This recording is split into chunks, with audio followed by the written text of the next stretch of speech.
Efésios 2, 11. Portanto, lembrai-vos de que outrora vós, gentios na carne, chamados incircuncisão, por aqueles que se intitulam circuncisos na carne por mãos humanas, naquele tempo estáveis sem Cristo, separados da comunidade de Israel e estranhos às alianças da promessa, não tendo esperança e sem Deus no mundo. Mas agora, em Cristo Jesus, vós que antes estáveis longe, fostes aproximados pelo sangue de Cristo, porque Ele é a nossa paz, o qual de ambos fez um, e tendo derrubado a parede da separação que estava no meio, a inimizade, aboliu na sua carne a lei dos mandamentos na forma de ordenanças, para que dos dois criasse em si mesmo um novo homem, fazendo a paz, e reconciliasse ambos em um só corpo com Deus, por intermédio da cruz, destruindo por ela a inimizade. E vindo evangelizou paz a vós outros que estáveis longe, e paz também aos que estavam perto. Porque por ele ambos temos acesso ao Pai em um Espírito. Assim já não sois estrangeiros e peregrinos, mas concidadãos dos santos, e sois da família de Deus, edificados sobre o fundamento dos apóstolos e profetas, sendo Ele mesmo, Cristo Jesus, a pedra angular, no qual todo o edifício, bem ajustado, cresce para santuário dedicado ao Senhor, no qual também vós, juntamente, estáis sendo edificados para a habitação de Deus no Espírito. Por esta causa eu, Paulo, prisioneiro de Cristo Jesus, por amor de vós, gentios, se é que tendes ouvido a respeito da dispensação da graça de Deus que me foi confiada, pois segundo uma revelação me foi dado conhecer o mistério, conforme escrevi há pouco, resumidamente. E o verso 14, por esta causa me ponho de joelhos diante do Pai. Vamos orar. Senhor, uma vez mais, confiamos nas Tuas mãos esse tempo de comunhão. Uma vez mais pedimos a continuidade da provisão do Senhor para a compreensão da Tua palavra. Agradecidos pelo que até aqui já nos tem dado o Senhor. Pedimos ao Senhor que guarde-nos, pedimos ao Senhor que nos supra e habilite em tudo que carecemos, para podermos ver um pouco mais de Tuas riquezas insondáveis. Glorifica o Teu nome e ajuda-nos. Em nome do Senhor Jesus, oramos. Amém. Irmãos, vamos buscar nessa manhã fazer uma combinação de duas epístolas que são paralelas, complementares, e que colocadas juntas nos trazem então um quadro extremamente precioso a respeito desse mistério de Deus que é Cristo e a Igreja. Se você ler Colossenses capítulo 2, versículo 2, Paulo escreveu que o mistério de Deus é Cristo, em quem todos os tesouros da sabedoria e do conhecimento estão ocultos. O mistério de Deus é Cristo. Na carta aos Efésios, no capítulo 5, Paulo vai dizer assim: grande é esse mistério, mas eu me refiro a Cristo e à Igreja. Então, Cristo é esse mistério de Deus, em quem toda a sabedoria, todo o conhecimento, todos os tesouros estão ocultos. E a Igreja é o mistério de Cristo. Então, qual é o conteúdo, na verdade, desse mistério, segundo Colossenses e Efésios? Esse mistério que estiver oculto dos séculos e das gerações, foi revelado agora aos santos apóstolos e profetas no Espírito, diz aí no capítulo 3 de Efésios. Ele diz respeito a Cristo e à Igreja. Cristo como cabeça da Igreja, a Igreja como corpo de Cristo. Então, desde o primeiro dia, temos dito que essas âncoras preciosas que o Senhor estabeleceu em Sua palavra para termos um caminhar estável, Nesse último grupo de 4 âncoras que temos estudado, temos visto que há 4 epístolas no Novo Testamento que são fundamentais no que concerne a nos ajudar no entendimento do que o Novo Testamento chama, em particular Paulo, de a dispensação do mistério de Deus. E a palavra ali é economia, a dispensação da parte de Deus. Lemos Romanos 16 ontem, no verso 25 em diante, que é dito que esse mistério estava guardado em segredo, nos tempos eternos, oculto em Deus, que criou todas as coisas. Então, essas 4 epístolas trazem uma plenitude de revelação a respeito desse mistério de Deus, dessa dispensação, que as fazem ser colunas da revelação do Novo Testamento. Então, já falamos um pouco sobre Romanos ontem à noite. Romanos tem como tema a glória do Evangelho. Começa com a palavra Evangelho, termina com a palavra Evangelho e expõe o significado do Evangelho de Deus, segundo o apóstolo Paulo. O Evangelho eterno, o Evangelho que diz respeito a Cristo mesmo, tudo o que Ele é, tudo o que Ele fez. Então, Romanos foi escrito de uma forma bastante, podemos dizer, sistemática, tranquila, onde Paulo vai colocando essas doutrinas em passos progressivos, desde a perdição do homem, da iniquidade total de todos os homens, até, na verdade, a vida da igreja, aspectos práticos da vida da igreja. Quantos passos foram dados aí, até que um extremo toque o outro. No livro de Efésios, a segunda âncora, nós temos a grande revelação sobre a igreja no Novo Testamento. Não há nenhum livro igual a Efésios para nos ajudar a entender 3 coisas sobre a igreja. A natureza da igreja, o que significa isso? O que a igreja é em essência. Porque, irmãos, nós fazemos um uso tão terrível dessa palavra igreja, tão deturpado, que nós precisamos muito da ajuda da Epístola aos Efésios para compreendermos a natureza e a essência da igreja. A segunda coisa que é dito sobre a igreja em Efésios é a respeito da vida da igreja.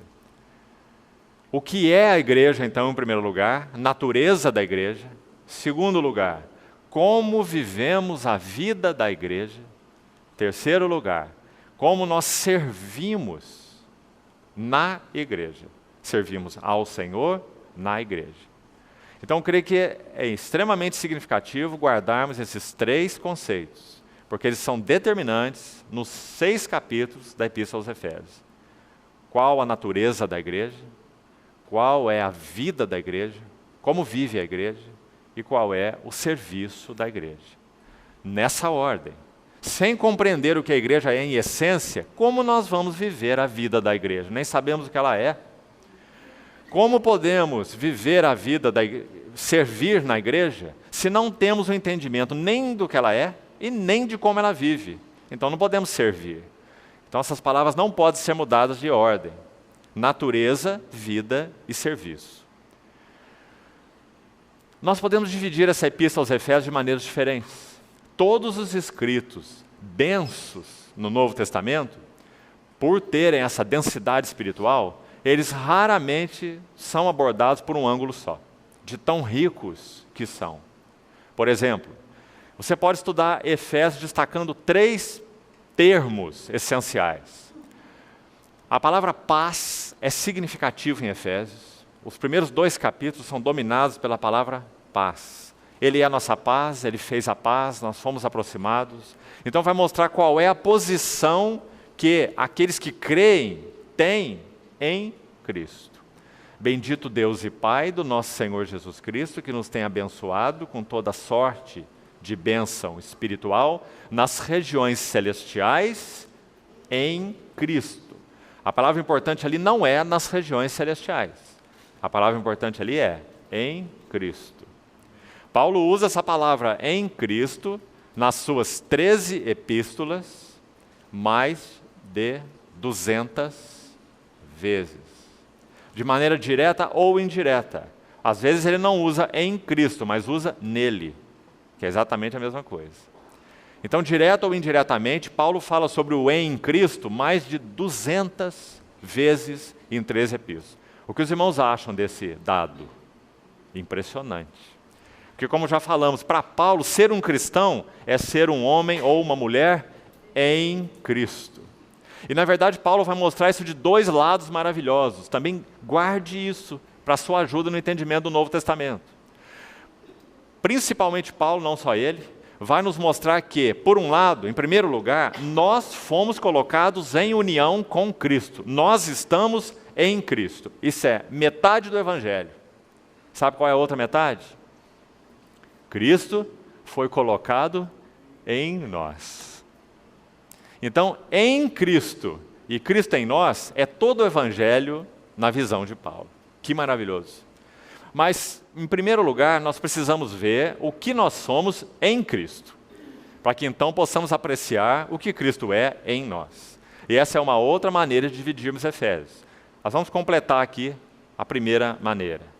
Os 2 capítulos são dominados por essa palavra, então, paz, mostrando que nós estamos em Cristo e que Deus nos deu todas as coisas em Cristo, toda sorte de bênção espiritual. E aí o capítulo 1 vai nos dizer, sem colocar nenhum ponto final, veja que palavra maravilhosa aí, capítulo 1, de 3 a 14, no texto original não há nenhum só ponto final. Não é impressionante, irmão? Você pode imaginar Paulo escrevendo isso? Talvez ele tenha ditado essa carta, muito provavelmente, para algum amanuense. Então você pode imaginar Paulo começando a frase assim, bendito Deus e Pai do nosso Senhor Jesus Cristo, que nos tem abençoado com toda sorte de bênção espiritual nas regiões celestiais em Cristo, assim como nos escolheu nele antes da fundação do mundo, para sermos santos e irrepreensíveis perante ele, e em amor nos predestinou para ele. Você vai perdendo o fôlego, não vai? Não tem ponto final nessa frase, não é? E sabe onde ele vai colocar um ponto? No verso 14. Que maravilha! Porque é como se uma comporta de revelação estivesse aberta e Paulo vai expressando aquela revelação com essas bênçãos espirituais do verso 3 ao verso 14. Sabe quais bênçãos ele menciona aí? Eleitos em Cristo antes da fundação do mundo, predestinados em amor para sermos filhos de adoção, redimidos pelo seu precioso sangue, está tudo aí. Desvendou-nos o mistério da sua vontade, está lá no verso 9. Rasgou o véu para vermos qual é o mistério da sua vontade. Então é a bênção da revelação. No versículo 10 ele diz que Deus vai fazer convergir todas as coisas debaixo de um único cabeça universal, que é o seu próprio Filho. Fazer convergir nele, olha o nele aí de novo, em Cristo. Convergir nele na dispensação da plenitude dos tempos, todas as coisas, tanto as do céu como as da terra. Aí no verso 11 ele vai dizer, nele digo no qual fomos também feitos herança, predestinados segundo o conselho daquele que faz todas as coisas, conforme o conselho de sua vontade. Então, nesse verso ele vai dizer que nós tivemos a bênção de ser herança dele. Depois no verso 13 e 14, ele vai dizer que aqueles que ouviram a palavra da verdade, o evangelho da sua salvação e tendo nele crido, foram selados com o Espírito Santo da promessa, mais uma bênção espiritual em Cristo. E vai dizer que esse Espírito Santo ele é o penhor, ele é um valor equivalente, agora já. O Espírito Santo é um valor equivalente de uma herança eterna que nós temos guardada em Cristo Jesus e que iremos possuir seguramente, porque o Espírito Santo já é a garantia e o penhor da nossa herança até o resgate da sua propriedade em louvor da sua glória. Ponto final. Aí no verso 14. Irmão, como isso é possível? Espírito de sabedoria e de revelação usou homens santos que falaram da parte de Deus, movidos pelo Espírito Santo, como diz Pedro. Essa é a palavra de Deus. Então, os 2 primeiros capítulos são dominados por essa questão da nossa posição em Cristo. E talvez a melhor palavra mesmo que podemos usar para definir essa posição seja paz. É a que ele usa no capítulo 2. quando vai dizer assim, e Ele é a nossa paz. Não diz, Ele nos deu paz, mais do que isso. Como se paz fosse uma coisa e Ele outra coisa. Como se paz fosse um atributo dele, algo que ele concede, uma dádiva dele. Não. É dito que paz é Ele mesmo. E nós estamos na paz. Ele é a nossa paz. Depois há uma outra palavra extremamente significativa em Efésios, que é a palavra andar. Muitas vezes ela aparece. Não mais andeis como andam os gentios na vaidade dos seus pensamentos. Sede, pois, imitadores de Deus como filhos amados e andai em amor. Outrora erais trevas, agora sois luz no Senhor, andai como filhos da luz. Rogo-vos eu, prisioneiro no Senhor, que andeis de modo digno da vocação a que fosse chamado. Você vê quanto andar aí? Irmãos, uma das formas importantes de estudarmos as Escrituras, quando você quer estudar um livro, seja ele qual for, talvez a melhor maneira seja, em primeiro lugar, você esquecer todos os comentários bíblicos a respeito desse livro, por enquanto. Você tome a Epístola aos Efésios, por exemplo, e leia essa epístola 20, 30, 50 vezes, apenas com uma folha em branco ao seu lado. E todas aquelas palavras, aquelas ideias que forem saltando do texto para você, vá anotando, vá registrando. Porque à medida que vamos lendo, e lendo, e lendo, e lendo, numa posição correta diante do Senhor, entendendo que somente a ação do Espírito de sabedoria e de revelação pode nos dar qualquer entendimento das Escrituras, então, se há em nós um ambiente adequado no nosso coração para que o Espírito Santo produza revelação, se temos vivido vidas agradáveis ao Senhor, não entristecendo o Espírito Santo, como diz essa carta no capítulo 4, então ele poderá sim, e esse é seu ministério, trazer a nós sua palavra viva, revelada, compreendida. Então nós vamos lendo, fazendo nossas anotações, muitas vezes, e depois nós vamos buscar ajuda em comentários de outros irmãos, que tiveram luz, entendimento, graças a Deus por eles todos, em 20 séculos de história da igreja, que podem então nos ajudar a ganhar um pouco mais de entendimento da palavra de Deus. Mas nunca devemos ir a esses comentários antes de fazermos isso. Por exemplo, você não vai encontrar em nenhum comentário essa observação. Que essa palavra andar aparece com essa frequência no livro de Efésios. Você tem que ler e enxergar. E quando você enxerga, você vê que andar é uma palavra-chave desse livro. Ele é usado no sentido negativo, no sentido positivo. Não mais andeis, e agora andeis. Então, a segunda palavra, andar, ela também é importante nessa carta, porque vai nos falar o que significa a nossa vida anterior, sem Cristo, e qual deve ser a característica de nossa vida agora em Cristo. Terceira expressão, permanecer inabaláveis, ou firmes. Ela ocorre em particular no final do livro. Nos primeiros capítulos do livro, paz, o que nós temos e somos em Cristo. No meio do livro, o andar vai aparecer, principalmente capítulos 3, 4 e 5. Andar, andar, andar, não mais andar, agora andar. E no final do livro, permanecer firmes, quando fala sobre a batalha espiritual. Revestindo-nos de toda a armadura de Deus para poderdes ficar firmes contra as ciladas do diabo. Nossa luta não é contra carne e sangue, e etc. Então essa é uma maneira de abordar esse livro muito enriquecedora. Mas há uma outra maneira, é essa que nós vamos gastar um pouco de tempo aqui, metade do nosso tempo, e a outra metade do nosso tempo vamos gastar com Colossenses. Para hoje à noite nós concluirmos com a Epístola aos Hebreus. E podemos, mesmo que panoramicamente, tocar nas 4 âncoras, como nós já falamos. A outra forma, então, de dividirmos Efésios é você colocar 3 capítulos para um lado e 3 capítulos para o outro. Não por causa da questão numérica, mas por causa do conteúdo dos 3 primeiros e dos 3 últimos. Para darmos um nome, uma palavra para os 3 primeiros capítulos, a palavra seria visão. Esse é o conteúdo dos 3 primeiros capítulos. Visão do quê? Visão do que a igreja é em Cristo. Esses são os 3 primeiros capítulos.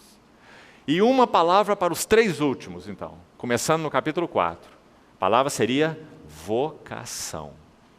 O capítulo 4 já começa assim: rogo-vos, pois eu, prisioneiro no Senhor, que andeis de modo digno da vocação a que foste chamados. Agora veja que interessante você abordar o livro dessa maneira. Nunca poderemos andar de modo digno da vocação a que fomos chamados, a não ser que nós tenhamos primeiro o quê? Visão. Provérbios 29, versículo 18, diz assim: onde não há visão, o povo se corrompe. Algumas versões trazem a palavra profecia. A ideia ali é visão. Onde não há visão, o povo se corrompe. Não sei se já comentamos aqui com os irmãos o sentido dessa palavra corrompe na língua original. Palavra que o Espírito Santo escolheu. Tão interessante, irmãos. Ela fala de algo que está desalinhado. Ela fala, por exemplo, para usar uma figura, de um cabelo desgrenhado. As irmãs entendem muito bem dessa palavrinha aí. Quando você faz um penteado, aquele que você fica lá 1 hora no espelho, né? E o marido na sala 1 hora lendo jornal, não sabendo o que fazer mais para esperar, e você está lá arrumando seu cabelo e aplica uma coisa daqui, outra coisa dali, um pó daqui, um spray de lá, não é? E você vai colocando aqueles grampos para fixar aquele penteado todo, não é? Faz aquele monumento na cabeça, não é? Vai lá para o seu compromisso, para a sua festa, linda, não é? Linda. E quando você volta, aí você vai dormir. Aí o que você faz? Começa a tirar todos os grampos, não é? E aí a figura já não é tão linda assim, não é? Porque o cabelo está todo desgrenhado, essa seria a palavra, não é? Ou desalinhado, ou desarrumado, ou desajustado. Essa foi a palavra que o Espírito Santo escolheu. Onde não há visão, o povo fica desgrenhado, descabelado. Né? E realmente isso é verdade, irmãos. Oséias diz assim: o meu povo está sendo destruído, porque lhe falta o conhecimento. O Senhor nos ajude, irmãos. Então nós temos 3 capítulos aqui tão preciosos. Para fazer o que conosco? Para nos mostrar qual é a visão celestial. Irmãos, essa visão ganhou o coração de Paulo. Vamos lembrar o que ele escreveu em Atos 26. Se você quiser registrar aí. É Atos 26, 19. Ele está dando um testemunho da vida, da história dele diante do rei Agripa. Lembra-se? Contando para o rei a experiência dele em Damasco, quando o Senhor o alcançou na estrada de Damasco. Aí depois de resumir o chamado dele, ele fala assim: portanto, ó rei Agripa, eu não fui desobediente à visão celestial. Que lindo, irmão. E ele põe isso no singular. Ele não diz não foi desobediente às visões, porque na verdade é uma única visão. Estritamente falando, você não pode dizer assim: essa é minha visão. E outro irmão vai dizer: não, esta é minha visão. Está compreendendo? Na verdade, só há uma visão. Claro que em aspectos secundários, em pormenores, se Cristo vai vir assim ou vai vir do outro jeito, se nós vamos ser arrebatados antes da tribulação, no meio da tribulação, depois da tribulação, esses pontos são totalmente secundários, né? Mas, no que concerne a visão celestial, quem é Cristo? O que é a igreja? Qual a relação entre Cristo e a igreja? O que nós somos em Cristo? O que Cristo é em nós? Qual a revelação a respeito da Trindade? Qual a revelação a respeito da encarnação do Verbo de Deus? Qual a revelação a respeito da cruz? Qual a revelação a respeito da própria igreja? Como falamos, natureza, vida e serviço da igreja. Não há visão minha, visão tua e visão de ninguém. Só há uma visão, a visão celestial. E todos nós precisamos ir diante do Senhor e pedir: Senhor, abra os nossos olhos. Nós também queremos ganhar a visão celestial, para que nós possamos ser obedientes à visão celestial. E nossa vida possa corresponder em nossa vocação àquilo que nós temos em nossa visão. Essa dicotomia é fatal na nossa vida. Se nós temos uma visão que não se reflete em uma conduta, ou em uma vocação, andeis de modo digno da vocação, uma visão que não se reflete num andar, não é visão espiritual de maneira nenhuma. Podemos chamar de qualquer outra coisa, menos de visão espiritual. Porque, obrigatoriamente, a visão celestial do nosso Senhor Jesus, do eterno propósito de Deus, vai se refletir em nossa conduta. Todos que têm ganho visão celestial andam de modo digno da vocação a que foram chamados. Então é muito perigoso na vida espiritual nós sermos como visionários, né? Não homens de visão, mas visionários. Isso é muito diferente, uma coisa da outra. Então, os 3 primeiros capítulos dessa âncora chamada Efésios, que vai nos mostrar a glória da igreja, vai nos dizer o que a igreja é em Cristo. Guarde isso. 3 capítulos. O que a igreja é em Cristo. Agora, sabe o que os outros últimos capítulos vão fazer? O que a igreja deve ser para Cristo. Em outras palavras, se ela é em Cristo, então o que ela deve ser para Cristo? É só uma outra maneira de dizer, se nós temos visto aquilo que Cristo é para nós e nós somos nele, então nós vamos andar de modo digno da vocação a que fomos chamados. E esse andar terá marcas definidas. Carta maravilhosa, porque ela começa no céu, em alturas tão elevadas, como já falamos, e desce e coloca pés firmes na terra, a ponto de dizer assim, você, marido, teve visão celestial? Então, você vai provar isso amando sua mulher como Cristo amou a igreja. Não é maravilhoso, irmão? E vai dizer, você, mulher, irmã, teve visão celestial? Então você vai se sujeitar ao seu marido, como a igreja está sujeita a Cristo. Você, pai, acha que tem visão celestial? Então você vai criar seus filhos na disciplina e na admoestação do Senhor. Vocês, filhos, têm visão celestial?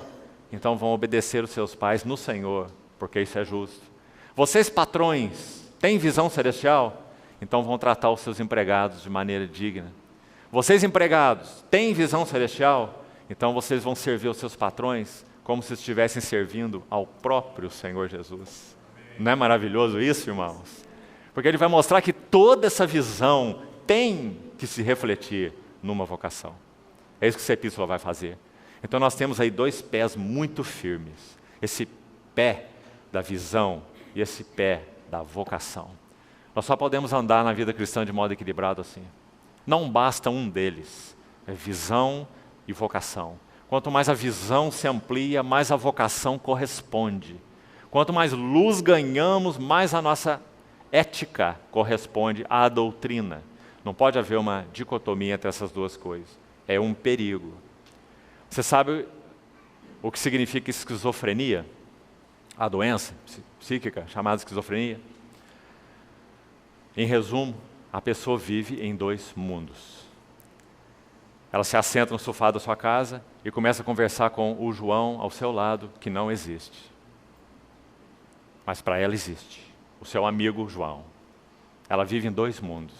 Espiritualmente falando, nós corremos o mesmo risco de sermos esquizofrênicos espirituais. Compreende? Aquilo que nós vemos em Cristo, temos em Cristo, somos em Cristo, não se reflete em nossa conduta diária. Então vivemos como em 2 mundos. Um mundo que nós chamamos de sagrado, é o mundo da reunião, o mundo da igreja, o mundo da Bíblia, o mundo de Deus, o mundo da oração, e o mundo do trabalho, o mundo da vida da família, o mundo dos relacionamentos, o mundo secular. Isso não existe. Nossas vidas são sagradas e nós vivemos no sagrado. Mateus capítulo 6, nosso Senhor Jesus trata de maneira tão profunda com essa questão da esquizofrenia espiritual. Sabe o que ele diz? Não podeis servir a 2 senhores. Ou você vai se devotar a um e aborrecer o outro, ou amar a um e desprezar o outro. Não podeis. Veja a palavra contra essa dicotomia, essa divisão. Não podeis servir a 2 senhores. E sabe o que ele faz de maneira linda naquele capítulo 6 de Mateus? Ele vai usar palavras que nos tocam profundamente. 3. A primeira, ansiedade. A segunda, inquietação. E a terceira, preocupação. Essas palavras são comuns demais para nós, não são? Elas andam na nossa mochila o dia inteiro, não é? Ansiedade, inquietação e preocupação. Sabe que o nosso Senhor Jesus nos ensina em Mateus 6? Estude Mateus 6. Você vai chegar a uma conclusão que leva a todos nós a nos humilharmos diante do Senhor. Jesus nos ensina que uma vida ansiosa, uma vida inquieta e uma vida preocupada são sinais de um coração dividido. Coração dividido. Se o nosso coração é dividido entre o Senhor e qualquer outra coisa, nós vamos ser tomados de ansiedade. Nós queremos manter tudo e todos sob o controle de nossas mãos. Mas o Senhor, depois de tratar da divisão do coração, dizendo: juntai para vós outros tesouros no céu, não tesouros na terra. Se os teus olhos forem bons, todo o teu corpo será luminoso, né? A palavra bons ali na língua original é simples. Se os teus olhos forem simples, sabe o que é um olho simples? Um olho simples é um olho que tem um único foco. Se nós temos uma doença oftálmica de uma determinada espécie, nós podemos enxergar como que dois campos visuais, um problema de foco. Porque nós fomos criados por Deus com uma visão do tipo concêntrica. Temos dois olhos, sim, mas temos um foco. Você não consegue focar um dedo e o outro dedo ao mesmo tempo. Se você olha para um, você desfoca o outro. Não é?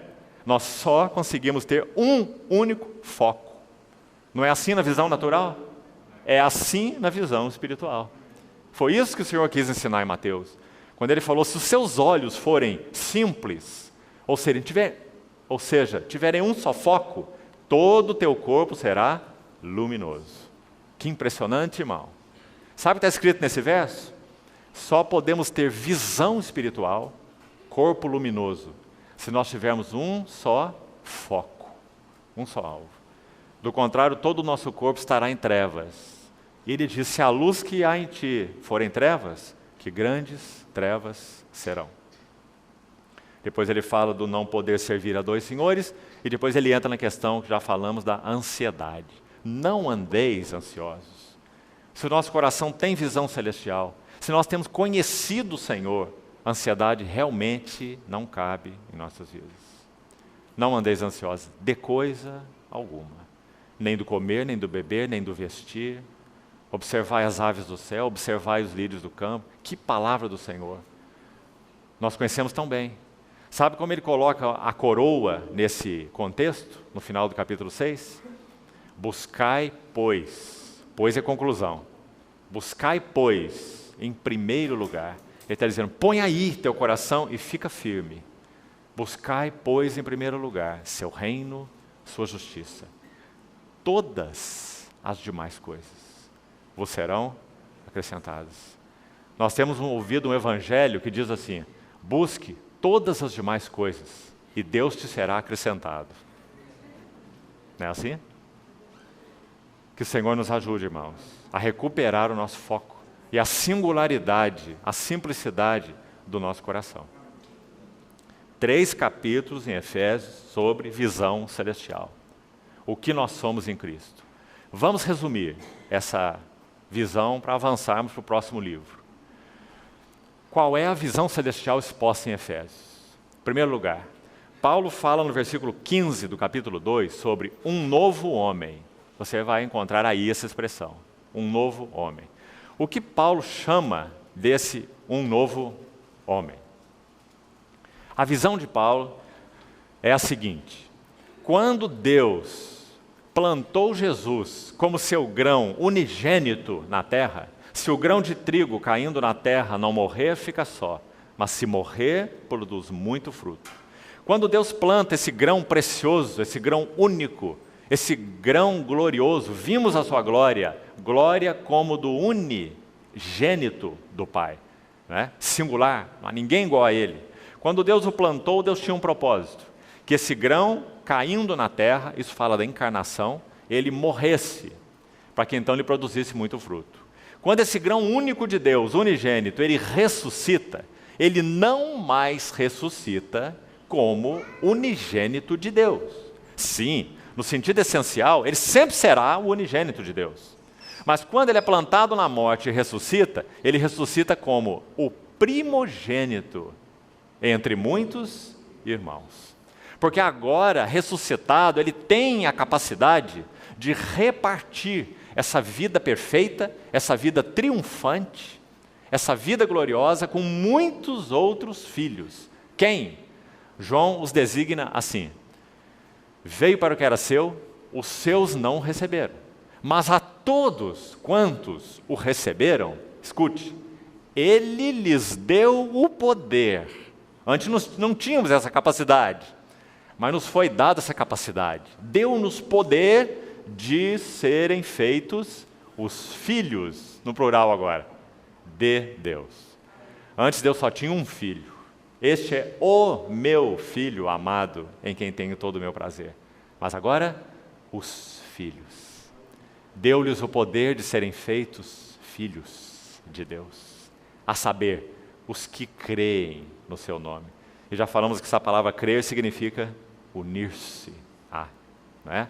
Então, voltando aqui aos 3 capítulos de Efésios, quando o Senhor Jesus morre, ressuscita, ele tem agora a capacidade de repartir sua vida com os seus. Então ele dá testemunho da sua ressurreição durante 40 dias. Ele aparece 10 vezes durante 40 dias para grupos diferentes de pessoas. Num momento desses, ele aparece de uma única vez para 500 irmãos, como Paulo registra em Coríntios. E então ele ascende ao céu. O que ele estava fazendo durante esses 40 dias?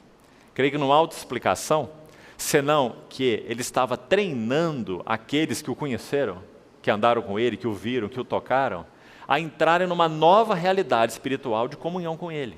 Eles não teriam mais o mestre ao lado, eles teriam agora o mestre dentro. Então ele passou 40 dias falando com eles a respeito das coisas concernentes ao reino de Deus. Aí ele ascende ao céu e eles vão esperar um tempo que eles não sabem quanto. O Senhor não falou que seriam 10 dias. O Senhor só falou: voltem para Jerusalém e esperem. E para surpresa deles, quando chegou o Pentecostes, então o Espírito Santo, a partir do cabeça entronizado, exaltado, a destra de Deus, ele recebe do Pai a promessa do Espírito. Foi isso que Pedro falou em Atos 2. E o que ele faz com essa promessa que ele recebeu? Ele derrama, como Pedro diz, derramou isso que vedes e ouvis. Agora aqueles discípulos trancafiados, com medo dos judeus, com problema, porque o Senhor tinha ido embora, o que vai ser de nós e para onde vai isso? Eles agora recebem a vida do Senhor Jesus dentro deles por meio do Espírito Santo. Então agora eles são as suas testemunhas. Isso é o que Paulo chama aqui em Efésios de um novo homem. Senhor Jesus é o cabeça celestial desse novo homem e ele tem um corpo de muitos membros. Em Coríntios, ele descreve assim, 1 Coríntios 12:12. Ele descreve assim: assim como o corpo é um e tem muitos membros, e todos os membros, sendo muitos, constituem um só corpo, assim também com respeito a Cristo. Muito interessante a palavra Cristo naquele versículo, porque está óbvio que não está se referindo a Jesus Cristo pessoal.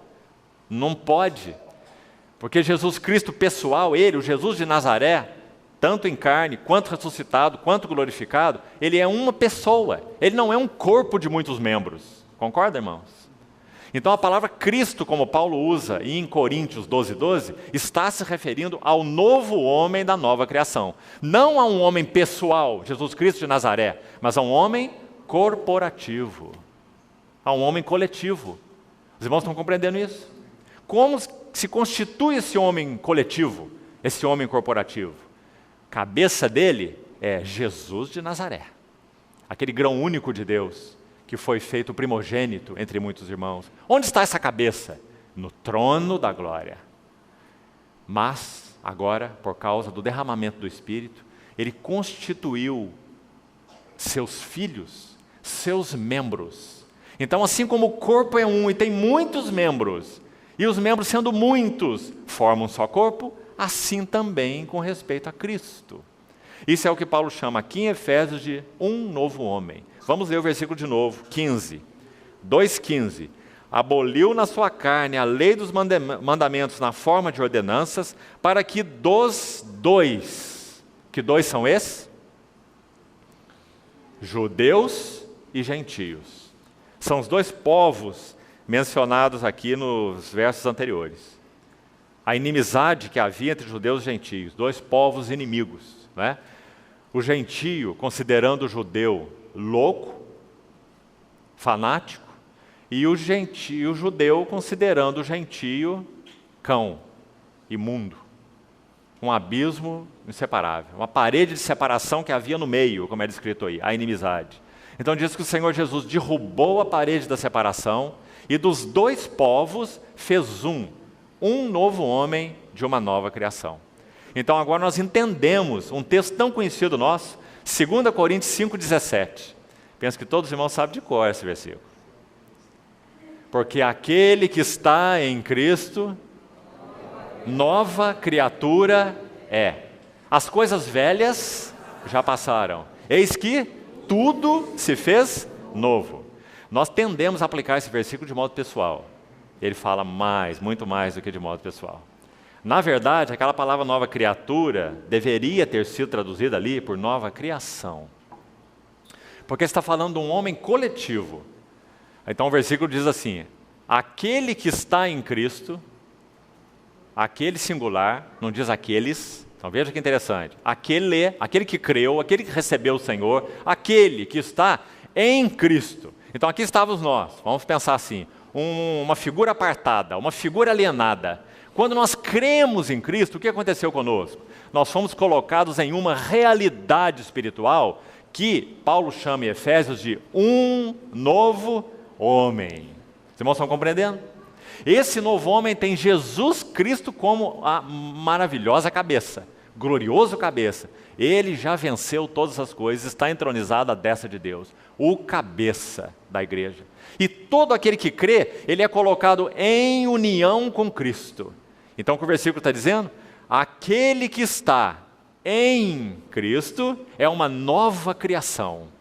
As coisas velhas já passaram. Que coisas velhas são essas? Tudo que nós éramos em Adão. 1 Coríntios 15 fala, Adão é o primeiro homem. Dele nós somos descendentes, não é? Ele é o homem caído. O Senhor Jesus Cristo, quando se revelou encarnado, ele é o último Adão. Então, quando nós estamos em Cristo, as coisas velhas já passaram. Por que as coisas velhas passaram? Olha como nós somos, irmãos, tendentes a interpretar a palavra sempre de modo pessoal, de modo egocêntrico. Como isso é complicado. O texto fala muito mais do que uma experiência pessoal. Quando diz as coisas velhas já passaram, não está falando coisas velhas suas, nem coisas velhas minhas, compreende? Está incluído isso sim, também, mas é mais que isso. São as coisas velhas de tudo que nós éramos em Adão. A nossa realidade em Adão já acabou, as coisas velhas já passaram. Por quê? Porque Jesus Cristo é o último Adão. Não é isso que diz em Coríntios 15? Ele é o último Adão. Irmãos, que título mais maravilhoso esse do nosso Senhor Jesus. Quando o Senhor Jesus olha para nós, Ele não mais vê Adão, o que Ele vê são filhos de Deus. Porque Ele é o último Adão, Ele encerrou tudo aquilo que nós ganhamos por herança em Adão, nascendo de nossos pais, né? Mas graças a Deus, Coríntios 15 dá um outro título para o Senhor Jesus. Então são dois maravilhosos, que são colocados juntos, e precisamos dos dois. Jesus Cristo é o último Adão. As coisas velhas já passaram. Eis que tudo se fez novo. Por quê? Segundo Coríntios 15, porque Jesus Cristo é o segundo homem. Não é precioso? Irmão, não chame o Senhor Jesus de segundo Adão. Às vezes nós estamos lendo alguns livros aí, de teólogos inclusive, e eles usam a expressão segundo Adão. Não existe na Bíblia a expressão segundo Adão, não é bíblico. O segundo Adão, sabe como ele chama? Caim. Esse que é o segundo Adão. Tão pecaminoso quanto o primeiro. Não é?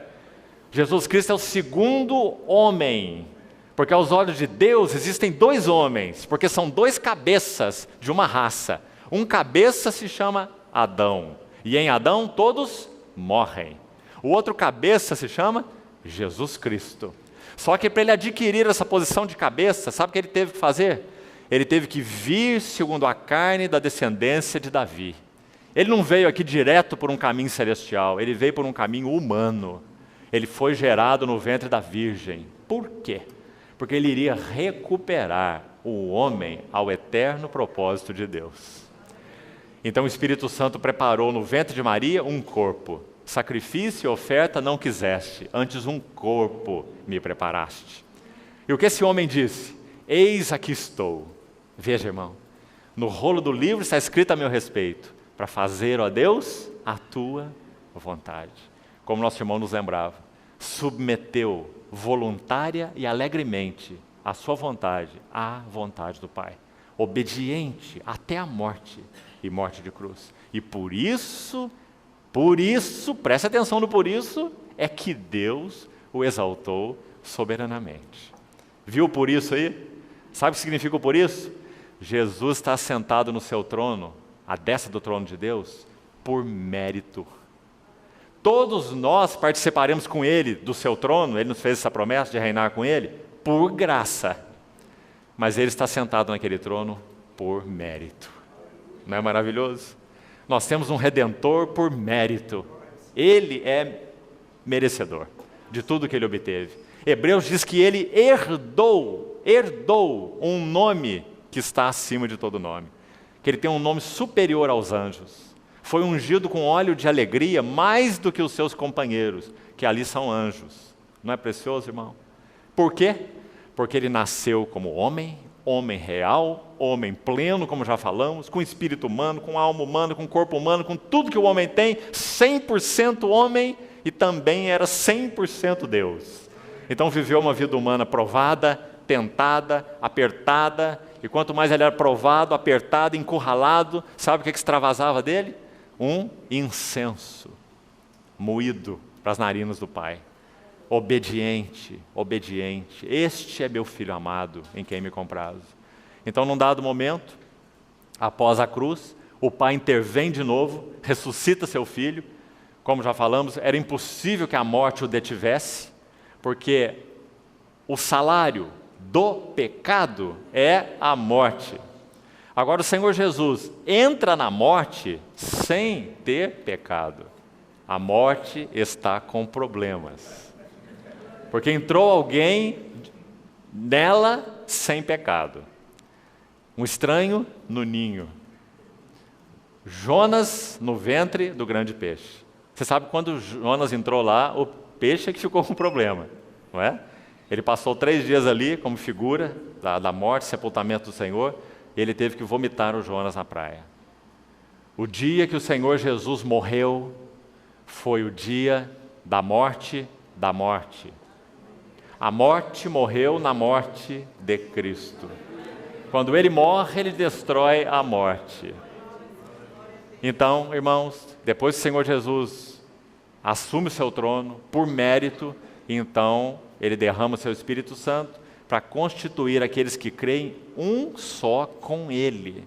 É isso que Paulo chama, Efésios 2,15, de criou, olha a palavra criou aí no verso 15, Ele criou em si mesmo um novo homem, fazendo a paz. Não é precioso? Então, basicamente, essa é a visão celestial exposta nos 3 capítulos de Efésios. Quando Paulo entra no capítulo 3, ele fala assim, quando vocês lerem, vocês poderão compreender o meu discernimento no mistério de Cristo. Está aí no capítulo 3, porque ele expôs no capítulo 2.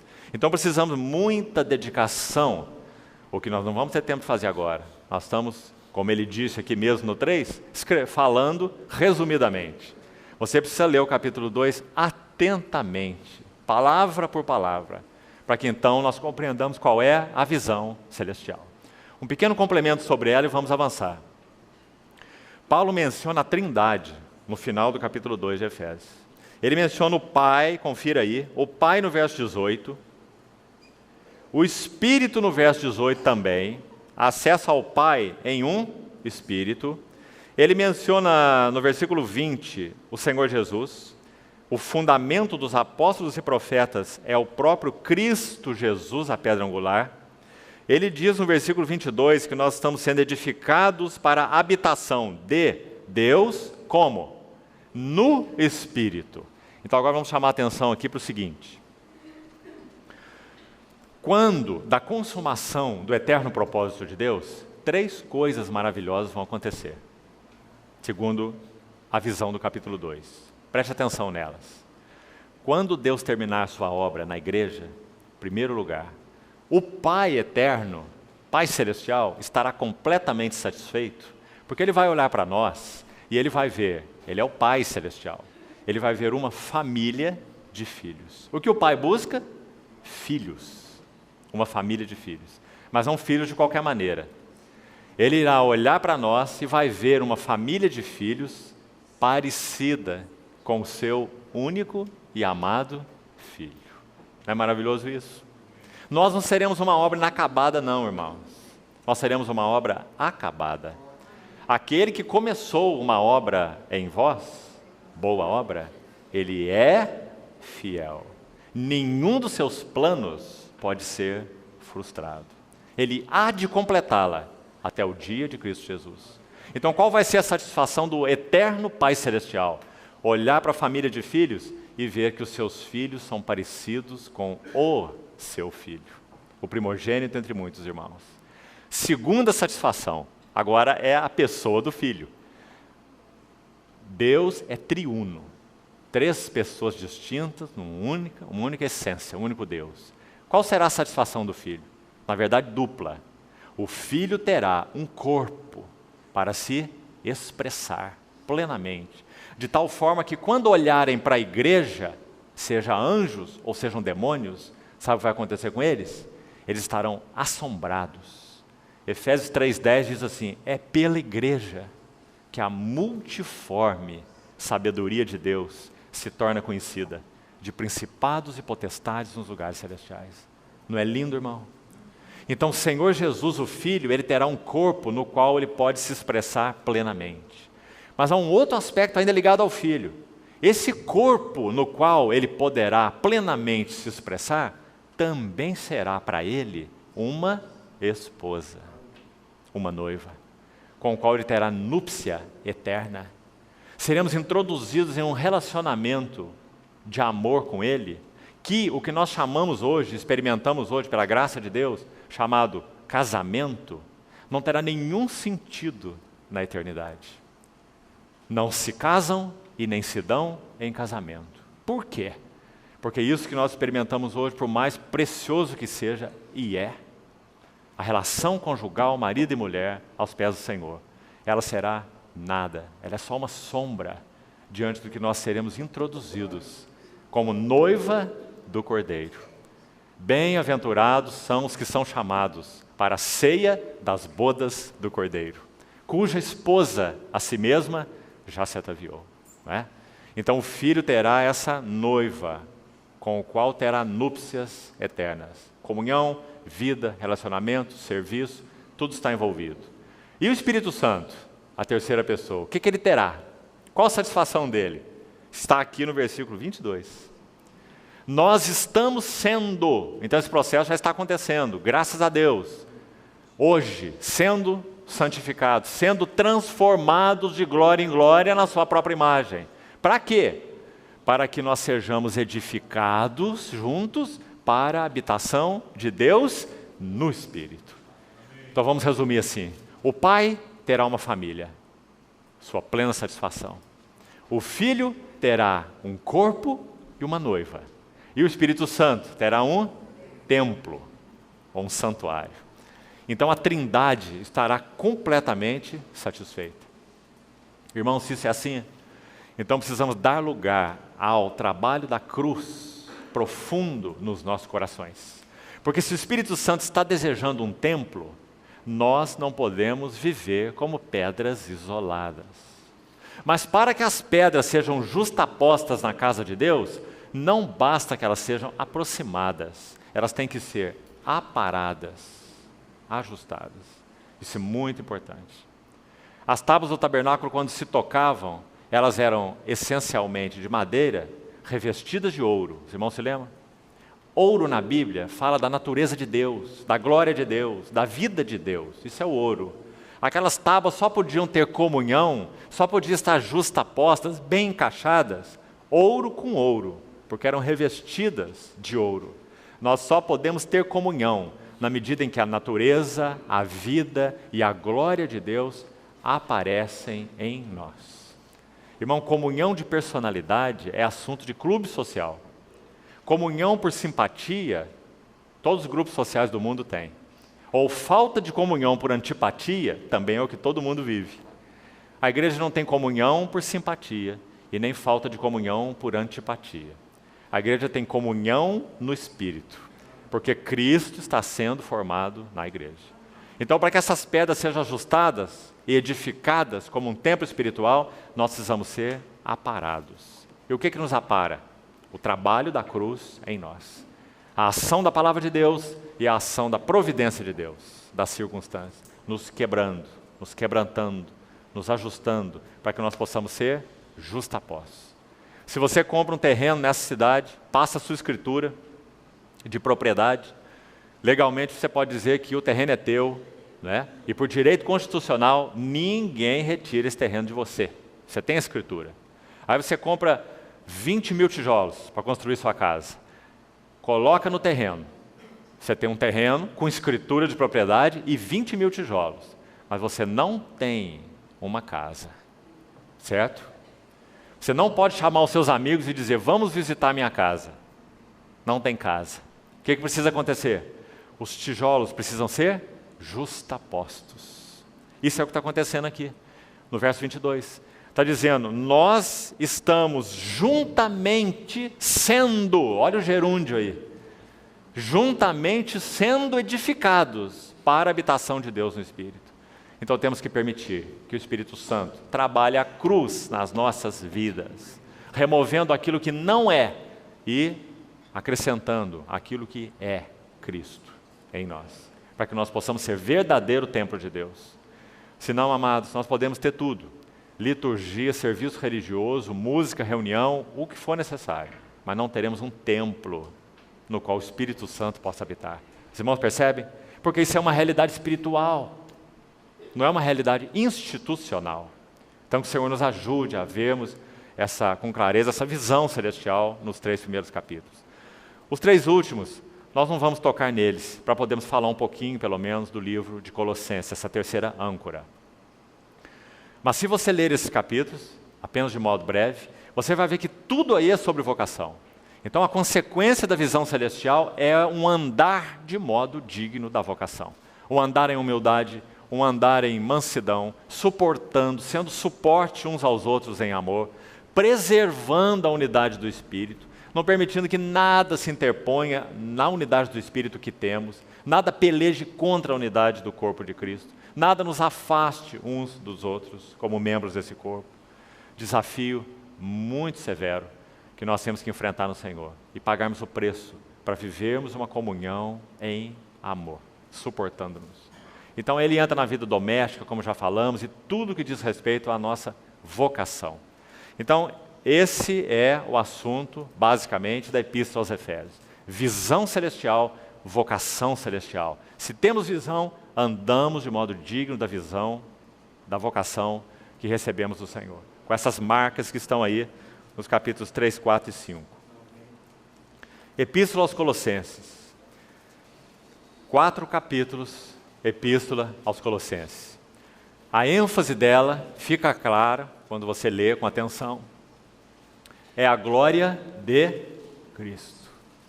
Cristo é o cabeça da igreja. A igreja é o seu corpo. Colossenses e Efésios colocados juntos. Em Efésios nós temos a glória do corpo, glória da igreja. Em Colossenses, glória da cabeça. Veja, por favor, o versículo 13 do capítulo 1. Comentávamos ontem que não há nenhum texto no Novo Testamento, nenhum lugar, que descreva a glória de Cristo de maneira tão ampla quanto aqui em Colossenses. O texto que mais se assemelha é Hebreus 1, de 1 a 4, quando descreve 7 glórias do Senhor Jesus.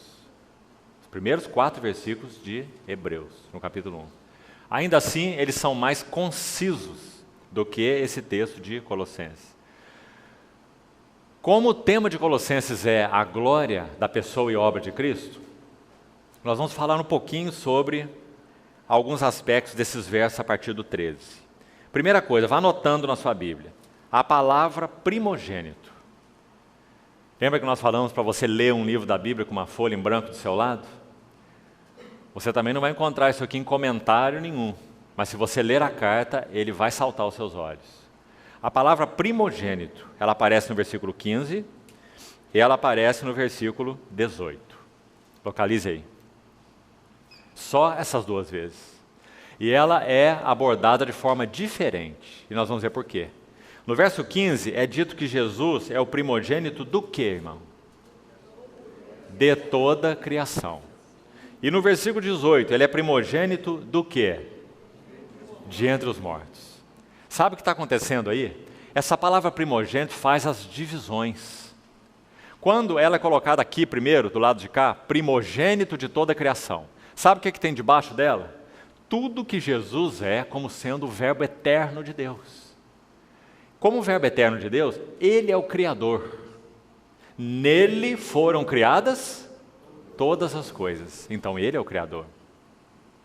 Também como primogênito de toda a criação, nele tudo subsiste.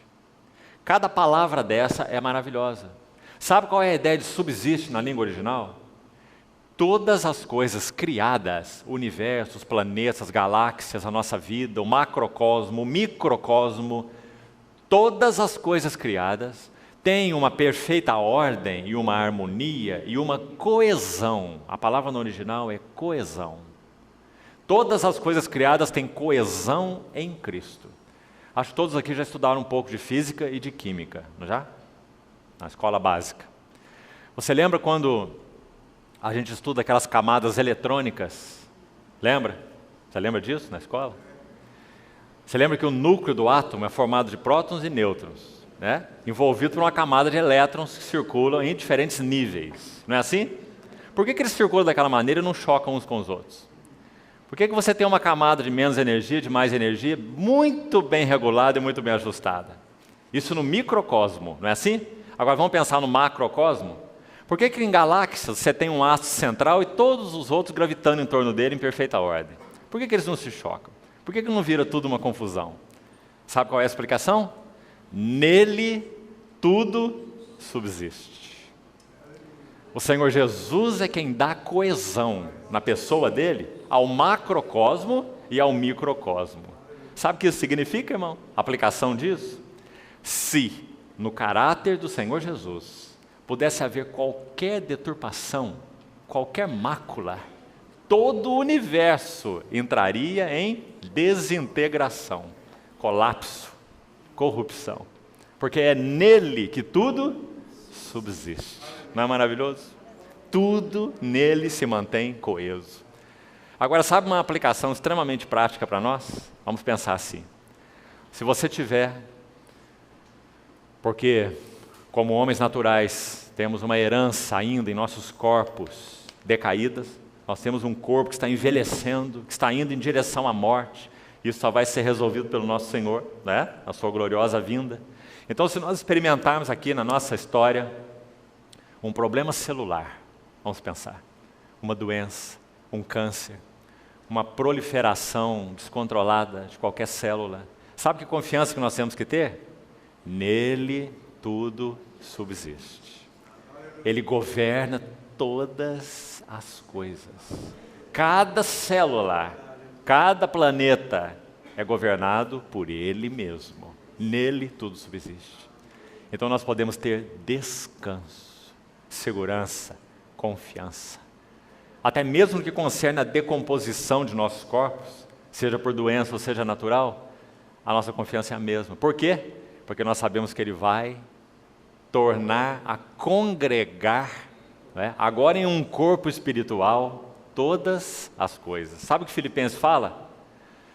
Nossa pátria está nos céus, de onde nós aguardamos o Salvador, o Senhor Jesus Cristo. Escuta o que ele diz.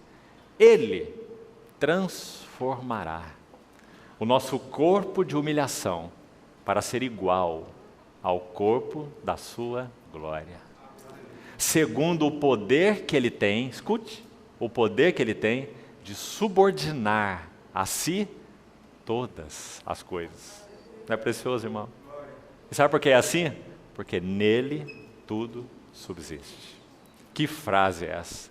Nele tudo se mantém em ordem, coeso. Paulo também vai dizer que nele, veja as glórias de Cristo. Por que Colossenses é uma âncora? Porque revela a glória de Cristo. Vai dizer que tudo foi criado por Ele. Significa que Ele é o veículo, por meio dEle. Deus não criou nada que não seja por meio do Senhor Jesus. João fala assim, sem Ele, nada do que foi feito se fez. Não é? Então esse é o por meio. O por meio fala que Jesus é um veículo de toda a criação. Quando o Senhor em Gênesis, ali no caso, na restauração, né? Deus criou no princípio céus e terra, depois houve uma desordem, terra se tornou, é a palavra ali, vazia, sem forma. Quando começa aquele ato de Deus de restauração, diz assim, então disse, você lembra? Então disse Deus, o que ele disse? Haja luz. Sabe o que significa esse disse? É o verbo, o logos de Deus, o Senhor Jesus. Ele é o disse de Deus, ele é a palavra de Deus. Por isso, sem Ele, nada do que foi feito se fez. Não é? Então, por meio dele, Ele é o veículo. Mas, outra glória do Senhor Jesus é que tudo que foi criado, não foi criado só nele, não foi criado só por meio dele, mas foi criado também para Ele.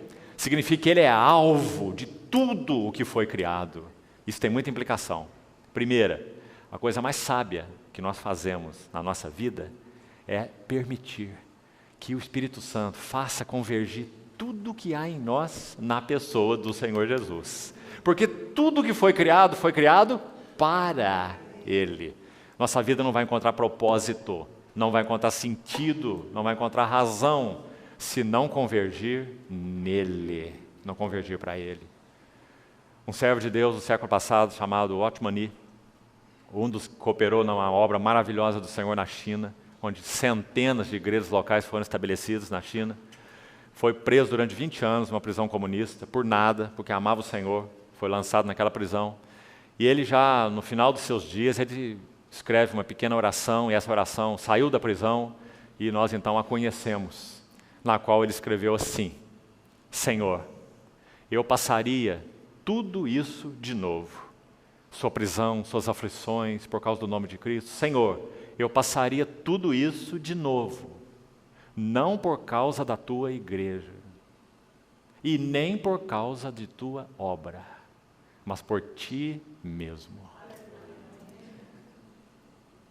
Tudo foi criado para Ele.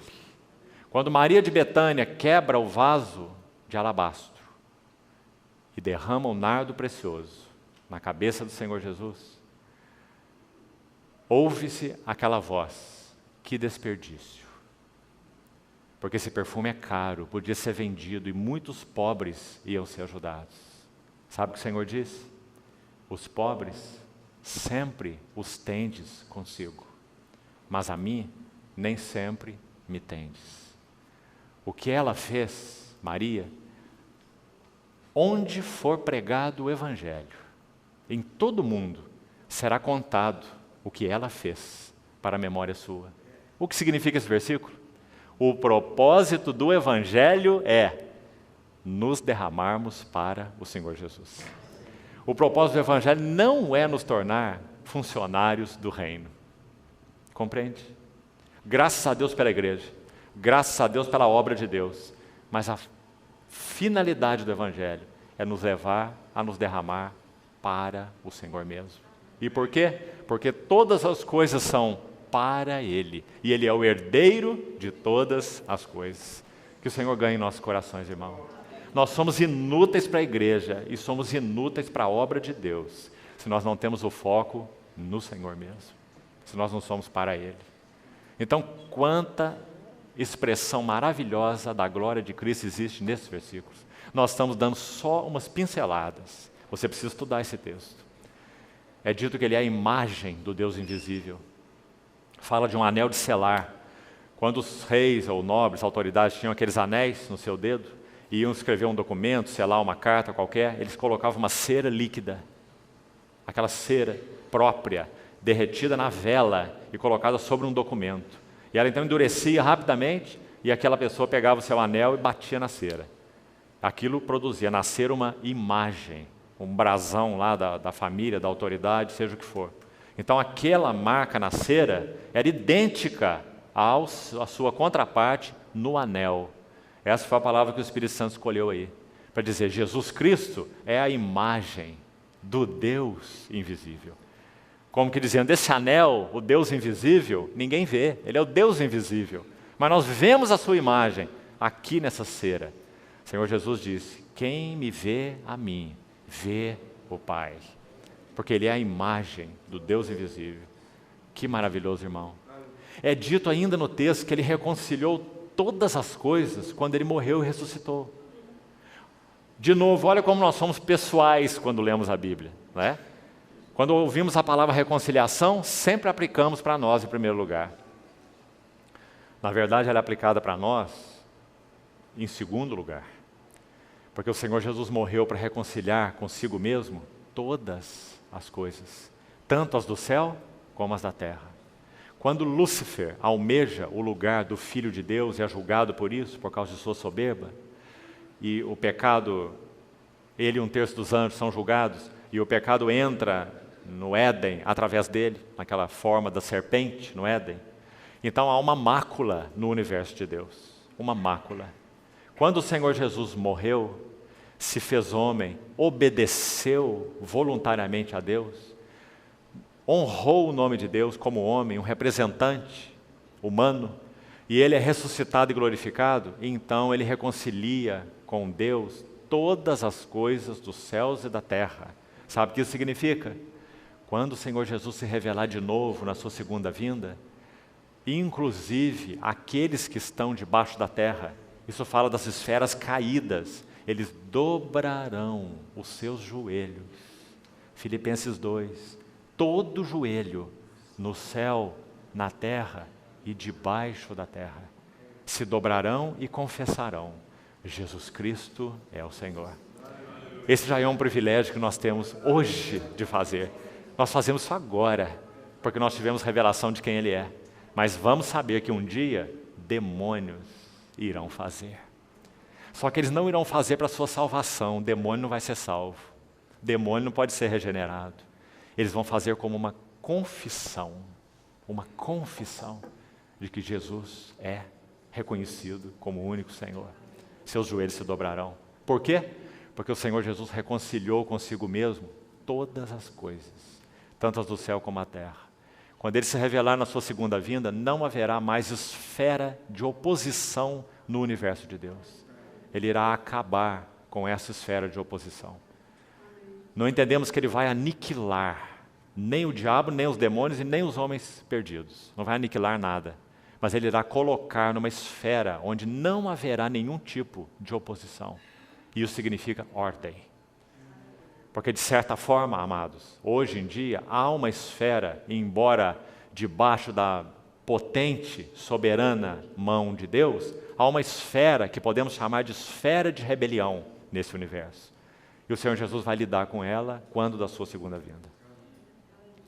Então, por que isso? Porque Ele já reconciliou consigo mesmo todas as coisas. Que precioso. E aí também nos acrescenta mais para frente, dizendo, e a vós outros também, queres inimigos, estranhos no entendimento, pelas obras malignas, Ele vos reconciliou. Agora fala de nós, mas antes não. Nós estávamos falando de todas as coisas. Você vê? Que maravilha. Então, quanta glória de Cristo é exposta nessa epístola. Para onde ela vai para nós concluirmos essa epístola? Assim como Efésios, ela também vai para os assuntos práticos. Como que dizendo assim, você viu a glória dele? Você tem visto a glória dele? Você vê quem Ele é? Então agora, permita que haja um reflexo claro em seu viver. Então também ele vai entrar nas esferas, como entrou em Efésios, esferas domésticas. Vai falar de marido e mulher, vai falar de pais e filhos, vai falar de servos e senhores, né? Porque aplica toda essa visão a esferas práticas. Então, amados, terceira coluna, terceira âncora, Colossenses, a glória de Cristo. E vamos lembrar, é contemplando como por espelho, porque ainda não vemos face a face. Ainda contemplamos como por espelho, mas um dia veremos face a face. Seremos como Ele. Mas mesmo agora, com a presença do Espírito Santo, louvado seja o Senhor por isso, nós já podemos contemplar, ainda que como por espelho, a glória do Senhor. O resultado em nós, bendito seja Deus, novamente, somos transformados de glória em glória. A expressão como é usada ali também tão interessante. Esse de e em fala de um estágio de glória para outro estágio de glória. Um estágio de parecer com Cristo para outro estágio de parecer com Cristo, mais elevado. Como avança a nossa vida cristã? O que é santificação? Sermos transformados à imagem do Filho de Deus. Quanto mais de Cristo é formado em nós, mais nós somos santos aos olhos de Deus. Porque santo é o seu Filho. Em Apocalipse, a carta para 7 igrejas.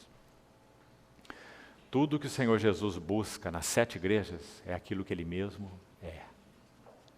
O que você busca num candeeiro? Se o candeeiro está apagado e colocado lá na sua estante, ele é só um objeto de decoração. Bonito, né? Mas inútil. Porque um candeeiro serve para dar suporte à luz. É dito em Apocalipse que as igrejas são os candeeiros de ouro. Ele é a luz. Então o que ele busca nos candeeiros? A luz. Ele busca aquilo que ele mesmo é.